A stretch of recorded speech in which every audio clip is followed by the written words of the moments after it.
listening to Second Wind with Joyce Buford, where women who are ready to expand their life adventure discover the tools to stop playing small and tap into the courage required to enjoy their second wind.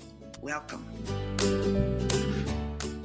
Good morning. Welcome to Second Wind. It's always a thrill to know that you're out there listening to the podcast, because I do bring you the best of the women, the best of the men interviews, so that you can be inspired, so that your life is lived to the fullest. Everybody brings their tools to help you develop, go through whatever pain to grow. So I'm here to tell you, you're going to have that experience today. I want to tell you a little bit about my guest. She has followed a dynamic career of over 25 years as an executive level, leading teams and coaching women in a Fortune 500 company. Stacey Aaron Domanico, am I saying that correctly? Domanico, yeah. Yeah, good, I get an award. Became a certified life and empowerment coach so she could focus on her first love of mentoring women, a role she began to enjoy while still in her corporate life. Today, as a two-time cancer and toxic relationship survivor, she follows her purpose and her passion to help women by sharing their lessons she has learned and the tools she has developed through her own journey. These are sort of tried and true results of her life. That's awesome. When not mentoring or coaching women, she loves to travel, entertain friends, and spend time with her husband and 4 children, and for a baby, Bella. So welcome. Thank you so much. Great to have you here. I can't wait to read your new book. It sounds perfect for every woman listening today. So tell us a little bit about your launch that you just put into your book. I will just say, first of all, thank you so much, Joyce, for having me on. I am honored and humbled and excited to share my heartbeats with you today and to all of your listeners, and just really, really grateful. I just did launch the book on October 25th, so it was just a little bit ago. The feedback that I have gotten so far has just been that I have helped people make decisions in their lives that they didn't even know they needed to make. And when I get those emails or those texts or just feedback from the launch, it warms my heart so much and reinforces that we are all exactly where we are supposed to be. So very, very excited to share that. Yeah. We sometimes when we go through some of the painful things that we all go through, everybody to be on earth means suffering a little bit. And I think when we get in that area, we feel like we're the only one that is dealing with that issue. Now, our friend might be dealing with a different issue, but she's still got the pain. She still has to handle this, negative thoughts, all of that. So having a tool like yours is just fantastic. So all of you remember, you have to go out and buy heartbeats. Where do you spend your heartbeats? Go ahead. You tell it. Where do you spend your heartbeats? And the tagline is design the life you desire, one heartbeat at a time. Yeah. It's interesting. How'd you come up with the word heartbeats? It's after I had cancer twice, I really looked at my life differently. And I looked at it as if I had a bank account filled with heartbeats, because we all do, right? And we're really careful where we spend our money for the most part. We don't usually take it and just throw it out the window as we're driving down the highway. So I really thought about every action that I had taken from the gift of living and saying, where do I want to spend my heartbeats? And I just kept asking myself that question. And as I started writing the book, the title is usually the last thing that you think of, or that, the cover of the book. And I left it on the side and I said, let me just think about it after. And I just woke up one morning and said, you know what, my whole self-talk that I have is, where do you spend your heartbeats? And that's the title of the book, because that's Mhm. the authentic question I ask myself every single day. Yeah. I love when we have that clarity, whether it comes at right after sleep, which a lot of them do. Yes, It's like, oh, well, of course, that's what it should be, that's right. Now, so that my listening audience can sort of relate even more to you, do you mind telling about that moment in your life when we come to these defining moments, and many of us have several, okay, but there's one that makes us move and turns our lives into a different direction. So can you share that with us? Do you mind? Not at all. I'm an open book, so here we go. I will say that when I had been diagnosed with cancer the first time, I didn't take it as I should have. I didn't really look at my life and say, well, what can I change? And I had stage 0 at the time, and was told after a double mastectomy that I'd be fine. My percentages were fabulous. Great. Go home and live your life. And I did. And I did not change anything in my life. In fact, I thought about it in my head as a cosmetic surgery, because we all have coping mechanisms, and that was mine.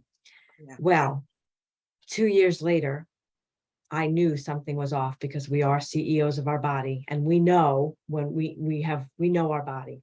Right. And I kept pushing. And at that time, I found out that I almost had stage 4 breast cancer. Oh, Yes.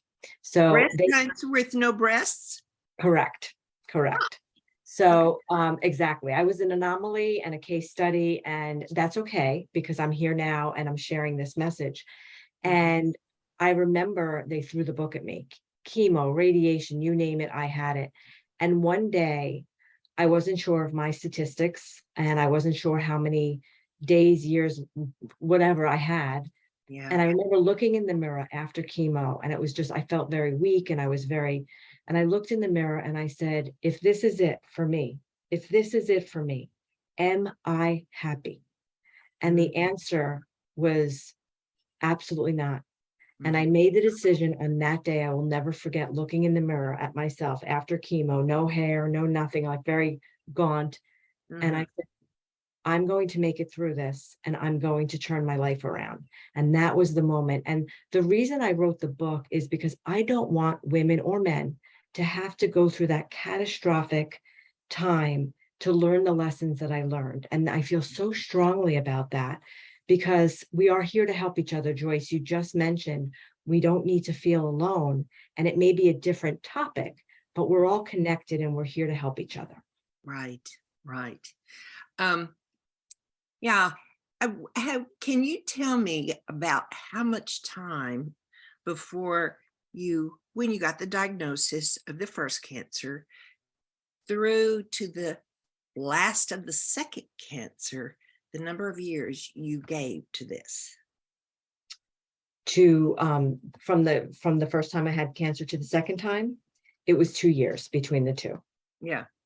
Yeah. It's amazing how much time, whether you want it or not, it takes out of your life. I Mhm. had breast cancer as well. I thought mine was 3 years when I actually went back. Now I didn't have it again, but so, but yeah, it takes a lot out of your life, you know. Yes, absolutely. But it gives you back some things, as you have just said. The growth, the fear that you face. Oh my Mhm. gosh, it's a lot, but it's a And lot of growth. what happened after that is, that day that I asked myself that question, I was in a toxic relationship of almost 20 years. And Ah, that's what, I said that was one of the decisions that I had made, along with others, as we evolve, as we continue. mhm. Yeah. So let me see. I have some questions here I want to ask you that you were kind enough to share with me. Okay, we are meant to be happy, and we have the power to design the life we desire, one heartbeat at a time. One heartbeat at a time. What do you mean by that? That we have choices that we can make in our lives. And we don't need to, every decision we make, every moment that goes by, we are creating our lives, whether it be how we speak, the words we use, Oh, yes. who we allow in our beautiful bubble of life. Yeah. We have those choices, and every decision that we make matters. So when I say design the life you desire one heartbeat at a time, just take one baby step in front of you. You don't need to look at what's going to be happening in 10, 15, 20 years. Let's stay in the moment.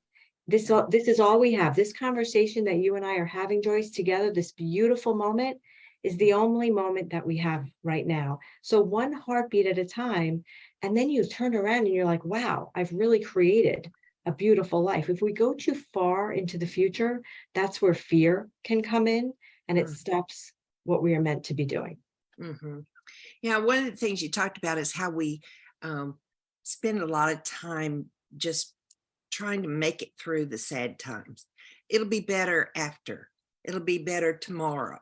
It'll be better. And we almost live our life looking, as you say, toward the future instead of saying, well, what can I do about now? Yeah. And the journey is really the gift. It really is the gift. Yeah. It hurts though. So what do you do about that overwhelming fear that we all have to face? So what I do personally is, and it's one of the chapters in my book, it's I add gratitude and I stir. And this is why we're not able to feel anxiety and gratitude at the same time. It's two emotions that you just can't feel at the same time. So I go to gratitude so often. I really do. And it may sound very cliche, but when I go to gratitude, it stops me and I start pausing, and it just changes my mind of how I look at things. And this life really is supposed to be easy, and sometimes it's just not. And so I look for messages that help me. I'll give you an example. Mhm. I don't know, for me, what I used to have this toy as a child where you'd put the shapes into the cutouts, like you'd put the square into the circle. Right. And I realized that every decision I've ever made in my life where I used to break those toys because the square would go in the circle regardless of whether it should or not. And I lived my life that way, where I would say, this is going to happen, whether it's supposed to or not. And I would push and shove until I practically broke things. Now, when I feel that push and shove, and I'm asking their listeners to pay attention, when things feel more like a push and a shove, step away. This may not be meant for you. Things should be easily coming to you versus chasing after and pushing and shoving. That was a very powerful tool that I learned and made my life a lot better. Mm-hmm. Yeah. Sometimes we get into, women are so powerful in that they do so much for families, for communities, for leadership, and we do so many things. And sometimes we forget we don't know how to say no. And it's an okay word to say. It's a great word to say. Yes. We feel so guilty if we say no. Well, I've learned more than once that I overbook, stress myself, and then go, I wonder why I'm sick or got a cold or, whatever. It's not always one of the major, but those are signs that we sometimes don't pay attention to. Absolutely. Yeah. Absolutely. Yes. So you talk about the pushing the square and paying attention to those moments for sure. But how do you make hard decisions? Those are the ones that kind of stump us.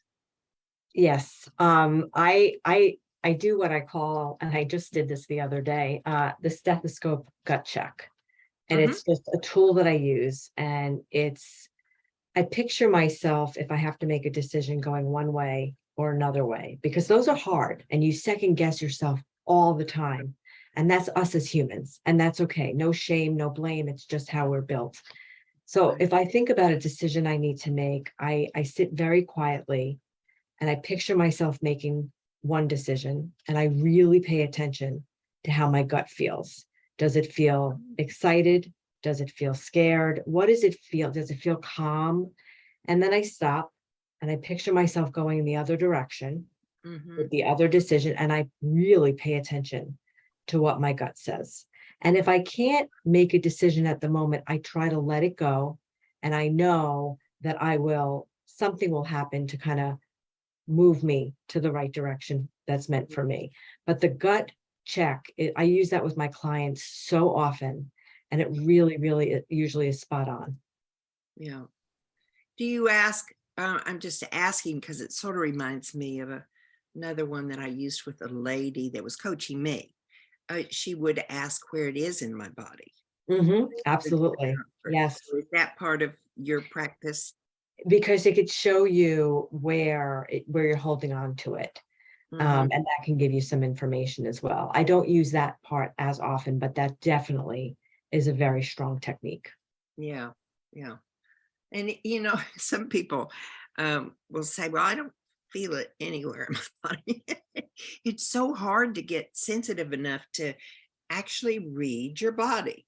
Yes, You think, absolutely. well, I haven't read my body in years, And except sometimes we don't want to hear the messages, right? that's Sometimes true. we have our own agendas and we're very powerful. So even though our bodies are telling us to go left, we go right.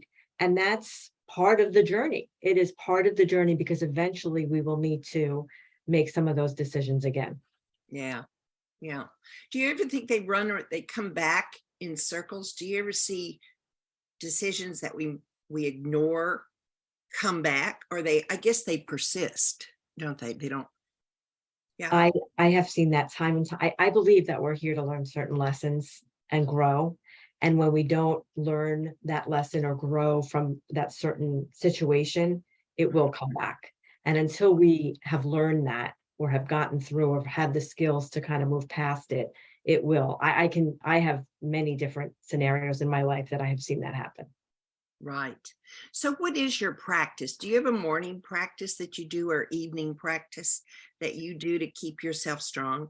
So your whole life changes, your whole view of the world changes when you're a cancer survivor, especially twice, because, and the PTSD, especially during the test time, because I go every 8, 9 months for my test, that it gets, a little lighter, but never goes away. Right. So when I wake up in the morning, the first thing I do is I'm just grateful for another day. That never goes away.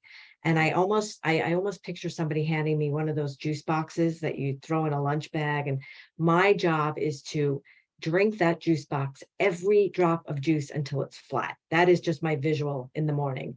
And then I do my exercise and I do watch the food and all of that because I've learned so much about how mind, body, soul, everything's connected.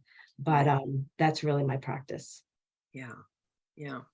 Um, you have a you have a page that I love, and I'm going to bring it out because I I think these, as you've said, shared with me earlier, these are some of your chapters in your book. Like the one I immediately went to because it was in all caps was cancel, how to get rid of negative thoughts. Oh, mercy. I've got so many of those so much of the time. It comes, it goes, and it really sometimes is tied to a organization or to an activity that I do. And yet I keep going back to take the same brutal beating every time. What would you suggest? So I would say that it's really important what we say. Words matter. And I do talk a lot about that in the book. Words matter. And I believe that what we put out sometimes manifests. So we have to be really careful. So the one phrase that I will never say or try not to, or if I do say it, I say cancel is I'm sick of, Oh, because I used to say that. And then for me, or I'm fed up if I'm trying to lose weight. I don't want to be fed up, cancel. Words matter. So what yeah. I see is pay attention to not only what you say, but I also have what we call the timer test, the thought timer test. Mhm. Set an alarm, a random time, maybe not during a podcast, but during, other times. And just when it goes off, say, what was I thinking? What was Mhm. I thinking at that moment? And was that something that I'd want to say to myself? Would I say that to a friend? Because even just being aware, you can make those changes. But the words, when you say something, cancel, cancel, very, very important tool I use. Mhm. Yeah. Look, cancel, cancel. It's like, oh, it's gone. Must be gone now. Do you encourage journaling with any of your people? I encourage journaling only if people like journaling. If Yeah. journaling becomes a chore, then Mhm. I do not encourage journaling. I don't treat everybody the same. I Right. get to know what makes you tick, what makes you happy. If somebody hates journaling and Mm, it's just not for them, I don't have, well, what is it that they do like to do? Do they like to read?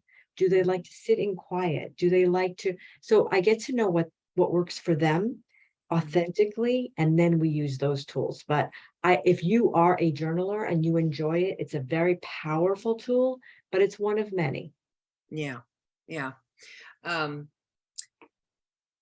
there's a book that I'm going through. Um, oh, oh, it'll come back. Um, and it does stress journaling. Yeah. And yes, it is a difficult thing for me. I'm going, well, I don't like to journal. I like to type, you know. And so maybe I need to do it that way and to be a little kinder to myself. But That's right. since I'm leading this class, I need to journal. So there's another one, the 3-step meet and greet to face challenges with an open heart. That's packed. Yeah. So the meet and greet is part of the chapter of We Are Here to Learn. Mhm. And have you ever met somebody and for whatever reason, or maybe the person, and they just might rub you the wrong way? Yeah, So, that right. happens. Yeah. Or they do something that just maybe irritates you and maybe it's, so those are the times where I say we are here to learn Mhm. because we really are, as I mentioned, all connected. And sometimes when we see somebody and something annoys us, I know Mhm. it's cliche, but sometimes it's a part of ourselves that we'd like to change. Mhm. So the meet and greet is going into this environment and instead of saying, oh, I don't want to be with this person or that, what can I learn from this person? Is there Mhm. anything in myself that this person is displaying that's triggering me? And Mhm. just really asking yourselves those few questions because it changes the whole dynamic. It's like, Mhm. wow, I can learn from this person. This is a gift Mhm. versus I don't want to be with this person right now. Right. Just take that to see how that works. It just shifts it even slightly, but it does make a difference. Mhm. And so many of those are from our childhood. They're Yes. triggers from our childhood. Yes. We've totally forgotten about, but they're still working in us and causing us that pain. That's right. That's right. Hurt. Yeah. What's one of your favorites that you like to share? You're so proud of it because in these many topics that you have here, it's in your book. Okay, so my favorite, it's We always have a favorite. yeah. For me, it's two things. It's really the heartbeat bank account. That Mhm. is my favorite because I really do live by that. And if you can, and I mentioned it already, but if you can visualize the Right. heartbeats in a bank account, that really, really can change the way you are in your life. And then again, the adding gratitude and stir, like Yeah. just being grateful can change your mindset in a moment. Yeah. And it's so powerful to bring in positive things in your life. It's just amazing. The gratitude thing is big, big. It is. And we're meant to survive. Fear is a reality that helps to keep us safe Mhm. years and years and years ago from a bear running Yes. after us, or right. But we don't have that. Now we create the bear in our heads and we have that fear. If you think about a bear running after you right now, your Mhm. heart will actually beat faster. It's as if it's happening. That's Mhm. how powerful our thoughts are. So Right. why not think about a beautiful ocean? waves, seagulls, and that brings you to a different place in your body because everything's connected. Right. Yeah. Now, I know you do coaching. Yes. And so sort of describe your program, how you work with your clients. Yeah. I have wonderful clients who I absolutely, love working with. My favorite part of working with my clients is when I see that aha moment. But Mhm. I do not, I really I meet my clients where they are. And I Mhm. think that's so important because it's a set, tools that I use. Mhm. However, I really meet every individual where they are. So that's where I spend most of the time is getting to know where the person is and then making the decisions on what's best to work for him, him or Right. her. Yeah. Picking the ones that you need to address first, maybe Right. say.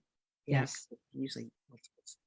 So anyway, but do you do group coaching I or is do it do, all yes, person? I do some groups, which I enjoy. I have done some groups, personally and professionally, and it's really about sharing the messages Mhm. and, just taking all of those different pieces. I summarize all of the tools that are Mhm. in the book, actually, and there is a program that really does go through all of the different tools, Mhm. giving That's examples a good one. and sharing those examples. Yeah. Yeah, I bet that's good. How long normally do your coaching sessions go? I know if it's one-on-one, those are longer ones Yeah, usually. it's usually the one-on-one coaching is usually an hour, but it really depends. The group is really based on the needs of the group that Mhm. that I structure, depending on the needs. Mhm. Do you have a preference over personal one-on-one or group? I love them both Uh-huh. differently. It's, Yeah. it's like choosing my favorite child. The one-on-ones, we can go really deep and intimate. The Yes. group is really more an elevation of the whole, where people Uh-huh. take things out for themselves, but it's more about sharing. Yeah. So, yeah, Yeah. And how long is the group program? it really depends on what the Oh, it needs. doesn't have, it's not like Right. Yeah, it could be 1 hour, a 4 start to hours. finish. It really depends on what the need is. Yeah. Right. Yeah. Well, um, we make so many decisions and we make them after the fact many times. We go through the pain and then we decide we need some help here. So finding a person such as yourself is just golden, Stacey. You know that. And the wonderful thing about Zoom these days is that it opens the world to us to find a great coach. In my area, I will say I had difficulties finding a therapist. Now they're not coaches here, they're therapists. Yeah. So I just think that's we're so lucky to be living in this time when we can reach out to a Stacey that has a big following and uh, learn from her and her experience. So, what has been the most difficult thing for you moving? I don't, this is okay, moving from corporate to one on one. I would say that getting comfortable with being uncomfortable. And that's also a message for my clients. It's okay to go into the unknown and trust that all will be okay as long as you're following your passion Mm-hmm. and you're following your gut and you're following your dream. And it's okay to be uncomfortable. It's okay because that means you're growing and you're learning and to step into the fear. I was at a point where I could not do this. My passion was so strong to do Mm-hmm. this that Mm-hmm. it just for me it was just that next step. Was there fear? Absolutely. And that's okay. I will never tell anybody not to feel their feelings. And I'm not unicorn and sunshine and bubblegum. That is not my approach. Let's feel the feelings, but Mm-hmm. let's get through them and let's get to the other side because that's where the magic and miracles really happen. Yes, right. So, what would you like to share with your audience or the audience out there before, because we are coming to the end of our time? which is always goes too fast, It for me. does. This was so wonderful. I just, first of all, want to say thank you so much, Joyce, and all of your listeners for taking the time and spending your heartbeats with me. It has been a gift. I just want to share and reinforce to all of your listeners that we are all so powerful. You are more powerful than you could ever imagine, and you are exactly where you are supposed to be. That's nice to know. Could you share your how to get in touch information? Absolutely. My website is www.coachingwithstacey.com, STACEY.com.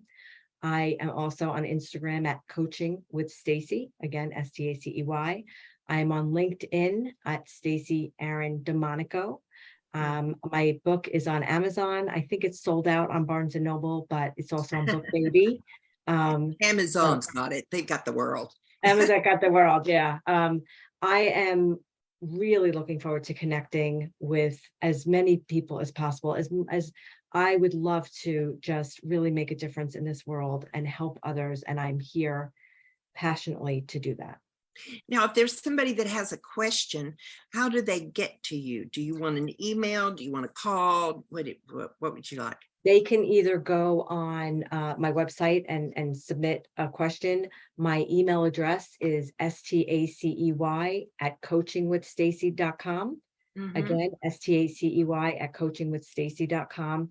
Absolutely send me an email. I respond pretty quickly, and I'm really looking forward to the questions. Very good. All right. Now I'm going to just speak a few moments to my listeners, so don't go away, Stacey. But I want to tell you out there, as I always do, you have the opportunity to help yourself, to help a friend that's in pain, to help somebody that you know by spreading the word about this interview. So I really ask you to step up. You know, I ask this every week. It's not a new thing, but it's so important that we take responsibilities for our loved ones and for ourselves, which is number uno to do for yourself.